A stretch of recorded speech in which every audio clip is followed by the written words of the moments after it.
Bom dia. Então vamos dar início à nossa meditação de hoje com uma palavra de oração. Vamos orar, vamos inclinar nossas cabeças. Senhor, nosso Deus, nosso Pai, nós louvamos o Teu nome nesse dia, que é o dia que o Senhor preparou para que nós estivéssemos aqui, ó Deus, vivendo essa live. E nós te rogamos, ó Deus, que o Teu Espírito nos fale ao coração. Nós já percebemos, ó Deus, as Tuas misericórdias sobre nossas vidas. Elas são renovadas a cada manhã. E nós te pedimos agora que o Senhor fale aos nossos corações. Nós oramos agradecidos em nome de Cristo, nosso Senhor e Salvador. Amém. Ok, irmãos, nós vamos fazer uma meditação que eu espero seja breve, no livro de Atos. A visão da nossa igreja, ela indica justamente que no livro de Atos 2 está o nosso objetivo, a igreja que nós desejamos ser. É a visão da igreja. A visão da Igreja Batista Maranata é que ela seja uma igreja viva e relevante, como a igreja de Atos 2 foi. E aqueles irmãos do passado, eles nos indicam o futuro. Então, esse livro, ele traz para nós o paradigma, a ser alcançado por nós.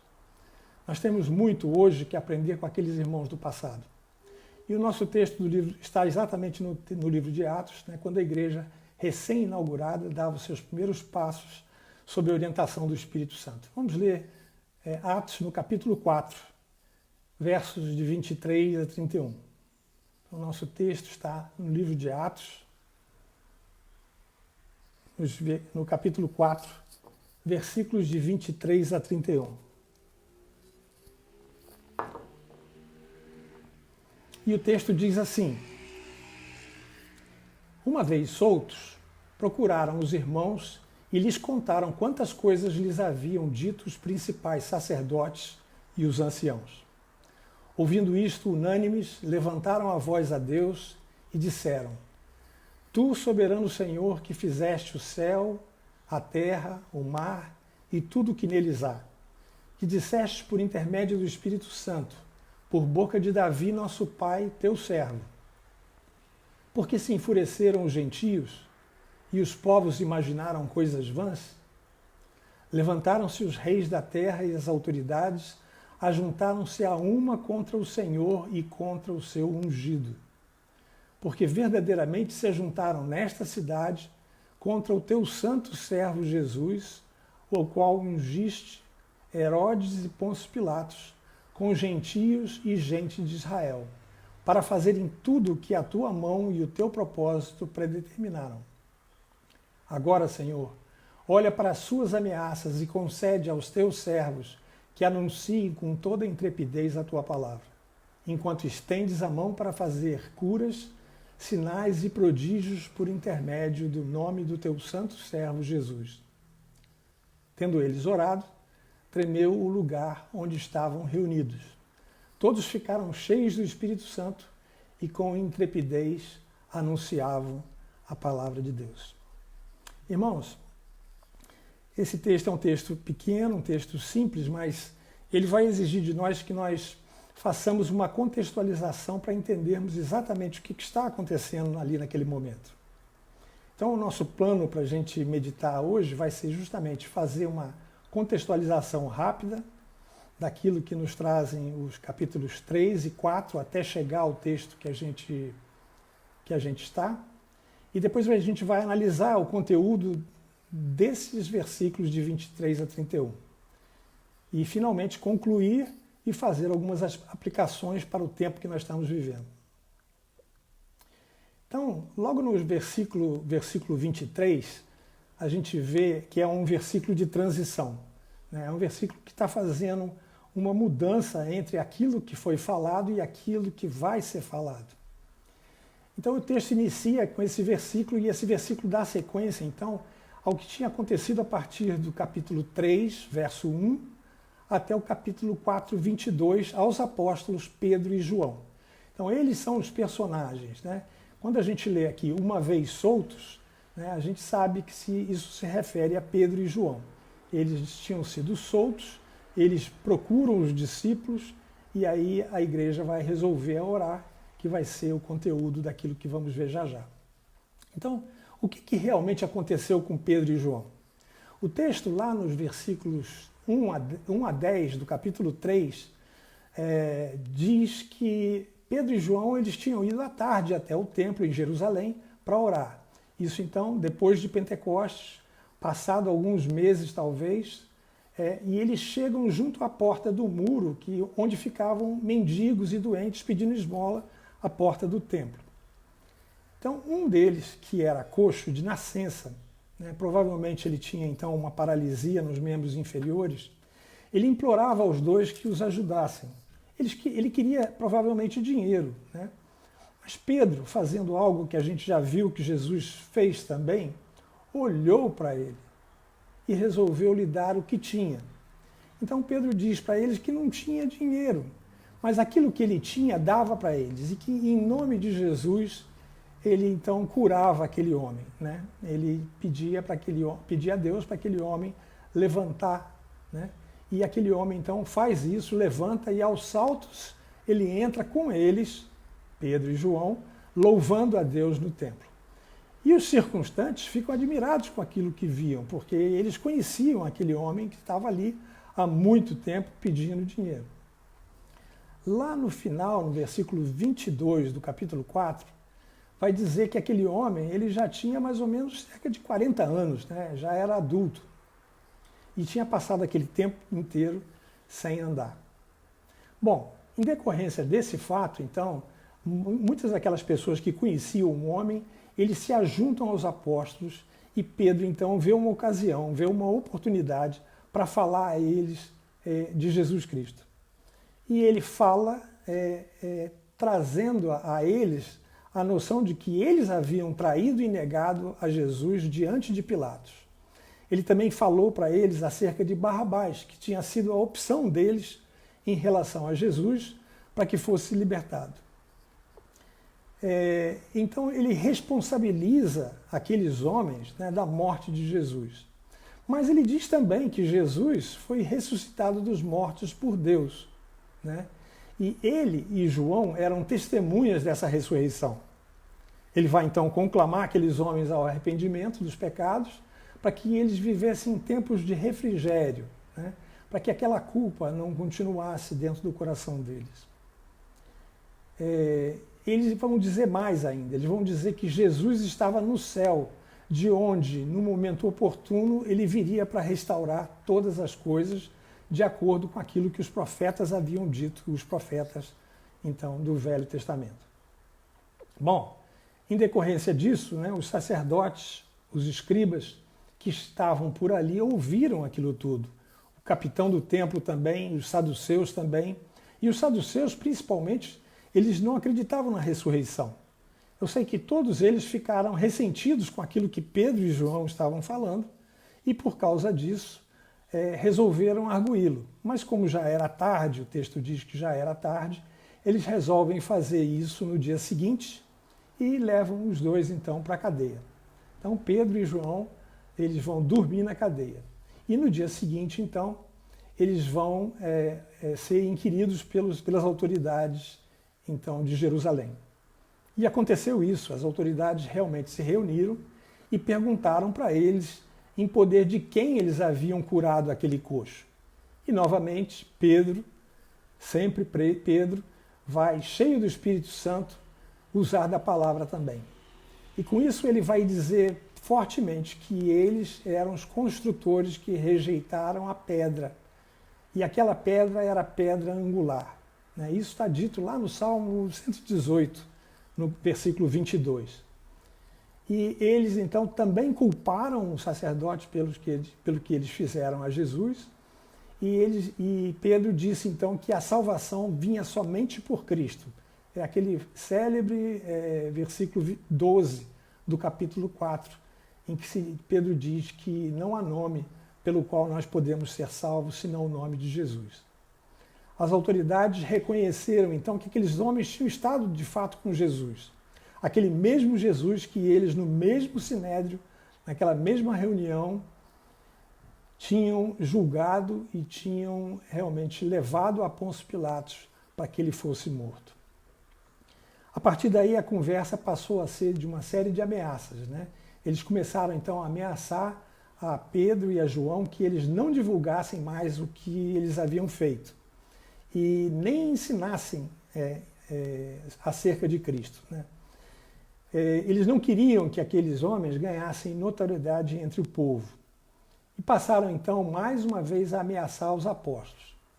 Mas os apóstolos disseram para eles que era mais importante que eles obedecessem a Deus do que a eles, né? E disseram que eles não iam se calar. Então realmente foi um gesto ousado por parte dos apóstolos que fez com que as autoridades ameaçassem-os mais ainda e resolveram então liberá-los e sem castigo porque eles temiam o povo, porque o povo gloriava a Deus pelo que Deus tinha feito com aquele homem coxo. Então a gente finalmente entra no versículo 23, né, quando diz que eles agora soltos, Pedro e João procuraram os irmãos e contaram o que as autoridades judaicas tinham dito para eles, né? E a partir daí, então, a gente não sabe quem exatamente, mas eles resolvem orar. Então o texto diz que eles foram unânimes. Os irmãos podem imaginar, então, a igreja como um só corpo ali, unânime, orando ao Senhor, e o conteúdo da oração é aquilo que vai nos interessar nesse instante. A gente não tem ideia de quem realmente orou, porque o texto vai usar sempre a terceira pessoa do plural aqui, desde o início, quando está falando ainda de João e de Pedro. Mas a partir daqui a gente não sabe se foi Pedro, se foi João ou talvez algum outro irmão. Acontece que o conteúdo da oração é que é importante. Nessa primeira parte da oração deles, eles fazem aquilo que se chama normalmente de evocação. É quando a pessoa que está orando evoca ao Senhor.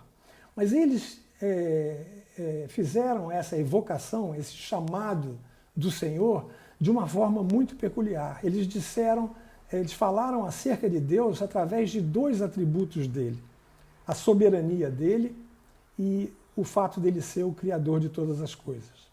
Chamaram a ele então de soberano Senhor, Senhor absoluto, Senhor supremo e Criador. Ele é o Deus que está sobre tudo e sobre todos, porque ele criou todas as coisas que existem. Ou por outra, tendo criado tudo, ele então passa a ter o direito de ser o Deus supremo sobre tudo e todos. E eles então continuam fazendo uma menção ao Espírito Santo que inspirou Davi a escrever o Salmo 2. O Espírito Santo, então, eles fazem a menção ao Espírito Santo que inspirou Davi a escrever o Salmo 2. Reconhecem, então, que a palavra do Salmo é revelação de Deus pelo Espírito Santo. É interessante que nesse Salmo, que é o segundo Salmo, não existe um sobrescrito, não existe nada indicando quem foi o autor do Salmo. Isso porque esse Salmo, entendem assim os estudiosos, né, já há muito tempo, mesmo as primeiras pessoas que creram e escreveram alguma coisa acerca da palavra de Deus, eles entendem que esse Salmo foi uma sequência do Salmo 1. Então o Salmo 1 ele precisa ser lido junto com o Salmo 2. Eles dois fazem parte são uma unidade só, né? E o Salmo 2, ele é um salmo muitíssimo importante. Esses dois salmos, então, eles são a introdução para tudo aquilo que a gente ouve e vê no Saltério. O Saltério sendo, então, o inário que o povo de Deus cantou a partir dos tempos de Davi, né? Isso é muito importante. Eu queria desafiar os irmãos a depois lerem o Salmo 1 junto com o Salmo 2 e buscarem, então, ver quais as correlações os irmãos podem fazer entre os dois salmos, né? Então, a igreja passou a orar associando aquilo que estava acontecendo, né, no Salmo 2, né, com o motim de Herodes e Pilatos. Percebam bem o que eles vão falar. Porque se enfureceram os gentios e os povos imaginaram coisas vãs? Levantaram-se os reis da terra e as autoridades ajuntaram-se a uma contra o Senhor e contra o seu ungido. Aqui a gente vai perceber então uma espécie de uma revolução, um motim dos gentios e dos povos da terra. E eles estavam querendo ir contra o próprio Deus. É isso que o Salmo 2 nos fala, né? E Herodes e Pilatos, então, eles são mencionados porque tanto um quanto o outro eram gentios, né? E como os reis de outras nações, eles também pensavam diferente acerca de Jesus. Eles também pensavam diferente acerca de Deus. Eles eram também de povos, faziam parte de povos que iam contra ao Senhor Jesus Cristo e ao próprio Deus. Então o Salmo fala de Deus, o Pai, fala do seu ungido, que é o Rei prometido e que os dois devem ser adorados por todos os povos. E agora eles identificam, João, Pedro e a igreja, identificam aqueles dois homens como sendo reis da terra, que eram também contrários, juntamente com seus súditos, ao rei da terra. Aquilo que fora dito então no Salmo era uma profecia acerca de toda a humanidade, em todos os tempos, né? E eles então passam, a partir do versículo 29 e 30, a fazer uma mudança em relação ao Salmo, e existe então uma inflexão com a expressão agora. Eles falam agora, quer dizer, em virtude disso, por causa daquilo que o Salmo 2 fala, eles então vão fazer uma petição. E essa petição, era uma petição para que a igreja anunciasse com intrepidez a palavra de Deus, ainda que sob ameaça das autoridades. Isso é impressionante, é incrível isso. Quando eu percebi isso na leitura que eu fiz, eu fiquei muito impressionado, porque é ainda hoje a nossa realidade. Talvez a gente não tenha oportunidade de falar com as autoridades, as nossas autoridades, acerca do Salmo 2, acerca desse capítulo, desses versículos de Atos. Mas aqueles homens então perceberam que nós somos como os discípulos de Jesus, chamados a falar acerca do nosso Rei, acerca do verdadeiro Deus, acerca daquele que morreu por nós. Então, nesse tempo que nós estamos estudando sobre o discipulado, é importante que a gente frise esse ponto daqui para entender que a nossa missão, ela é uma missão de falar acerca de Deus, como os profetas faziam, falar acerca de Deus, falar acerca de Jesus, dentro de uma geração perversa, de uma geração que é contra Deus, de uma geração que nega a Deus. O versículo 30, então, eles pedem a Deus que Deus continue a estender a mão deles para que eles, através de curas, sinais e prodígios, pudessem ter outras oportunidades para falar acerca daquilo que Pedro e João haviam falado. Então, aquilo que é uma prerrogativa apenas dos apóstolos, né, que a gente vê no texto, não é mais para que a gente faça, mas o anunciar da palavra, sim, isso é uma ordem para todos nós. E o versículo 31, então, que é o versículo que está nos inspirando, sobretudo aqui hoje, é um versículo que repete alguma coisa que também está lá em Atos 2:4, que diz: todos ficaram cheios do Espírito Santo e passaram a falar em outras línguas, segundo o Espírito lhes concedia que falassem. Então, a partir daquele momento, então, houve um tremor, né? Esse tremor é um fenômeno indicativo de que o Espírito Santo, a presença do Espírito, estava entre eles. E eles ficaram, então, cheios do Espírito. A oração da igreja foi atendida e, a partir dali, eles anunciavam a palavra de Deus de forma corajosa. Irmãos,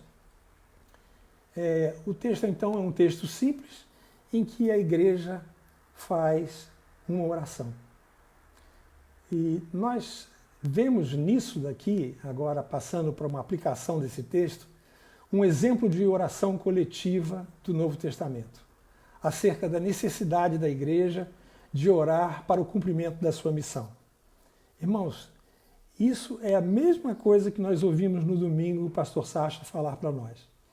Ele citou o texto em que Paulo fala a Timóteo da necessidade da igreja orar coletivamente. Então, na primeira carta a gente ouviu, na primeira carta de Paulo a Timóteo, a gente vê aquilo que Paulo explica como doutrina. E aqui a gente está vendo como a igreja do Novo Testamento fazia. Esse texto é anterior ao texto de Timóteo. Portanto, aquilo que a igreja fazia é aquilo que Paulo ensinava depois para o seu aprendiz Timóteo. Outra coisa que a gente vê nesse texto é que é uma oração bíblica, uma oração baseada na palavra. A gente percebe como um texto adequadamente usado, né, pode servir então para inspiração para a nossa oração. A igreja, sobre a doutrina dos apóstolos, deseja imitar os seus guias e pede então intrepidez para o anúncio do evangelho. Repara que o texto bíblico impulsiona e ajuda a definir as palavras da oração. Que nós então aprendamos a nos utilizar da Bíblia também para orarmos, assim como aqueles homens faziam. Uma terceira aplicação que a gente pode fazer acerca desse texto é que deve haver um comprometimento de todos quando é feita uma oração conjunta da igreja. Quando a igreja orava, ela orava unânime. E assim também nós, como igreja reunida, nós devemos aprender a nos comprometer com aquilo que é orado, desde que sendo orado de acordo com a palavra de Deus, nós devemos ter um comprometimento. O que eu quero dizer com esse comprometimento? O comprometimento é que nós fazemos parte daquilo que está sendo orado. Ou seja, nós devemos colocar em ação aquilo que nós dizemos com os nossos lábios. Que então a gente esteja comprometido com as nossas orações pela missão da igreja de demonstrar amor aos perdidos. Uma quarta aplicação desse texto é que nós ainda hoje temos entre nós, na nossa geração, inimigos espirituais do Evangelho. Eles continuam a existir. E há um grande consolo nas palavras desse salmo que a gente leu. Porque nós temos dentro dele a certeza da vitória. O texto do salmo vai continuar dizendo que Deus, lá do céu, ele zomba daqueles reis que tentam então se amotinar contra ele. A vitória, nós sabemos, é de Cristo Jesus. Ele é o nosso rei. Ele é o rei que virá. Deus é o Deus soberano, é o Deus supremo. Que a gente enxergue nisso aqui, por trás dessas palavras, uma grande consolação para nós e que isso traga para nós intrepidez também, para que a gente fale e anuncie, tão logo uma oportunidade se apareça para nós. Então, é um texto extremamente importante por essas razões aqui. Pode haver outras aplicações, mas essas aqui são aplicações reais. E eu queria, irmãos, que nesse instante a gente aproveitasse exatamente esse tempo. Nós temos aqui quase 40 pessoas reunidas, que nós orássemos pedindo a Deus exatamente aquilo que aqueles apóstolos pediram. Que Deus nos concedesse a graça, que Deus nos concedesse pessoas que pessoas que sejam do seu aprisco, para que a gente possa anunciar a palavra de Deus. Vamos orar então. Senhor, nosso Deus e Pai, Supremo Senhor, Supremo Deus e seu Filho Jesus Cristo, o ungido de Deus. Nós te agradecemos pelo dia que o Senhor nos dá e queremos, ó Deus, nos unir a esses irmãos do passado e fazer a mesma oração, Senhor, que eles fizeram um dia, pedindo a Deus Que o Senhor nos dê oportunidades de proclamar o Evangelho de Jesus Cristo às pessoas com quem nós tivermos algum tipo de contato. Havendo oportunidade, Senhor, dá essa intrepidez, essa coragem, ó Deus, de abrirmos as nossas bocas e orarmos, ó Pai, para que o Teu Evangelho seja proclamado e a Tua vontade seja feita. Porque nós sabemos, Senhor, e o pastor Sacha nos lembrou, inclusive no domingo, que isso é aceitável ao Senhor. Isso é verdade. Isso é aceitável, Senhor. O Senhor se agrada de nós quando nós fazemos isso. E a nossa principal preocupação, ó Deus, é agradá-lo. Nós queremos, ó Deus, te agradecer por isso. Queremos te agradecer, Senhor, porque de uma maneira que nós não conseguimos entender, o Senhor nos alcançou pela Tua palavra e o Senhor nos fez seus filhos. Obrigado, ó Pai, pela Tua igreja. Obrigado, Senhor, por esse dia. E desde já, Pai, queremos aguardar com expectativa por essas oportunidades e poder, ó Deus, disseminar o Teu Evangelho entre os povos. Obrigado pelo dia de hoje. Nós te agradecemos por tudo. No nome santo do Senhor Jesus. Amém. Quero agradecer aos irmãos e pedir aos irmãos que os irmãos façam essas leituras no Salmo 1 e 2 e depois também revejam esse texto que serviu para a nossa meditação de hoje. Deus abençoe os irmãos e tenham um bom dia.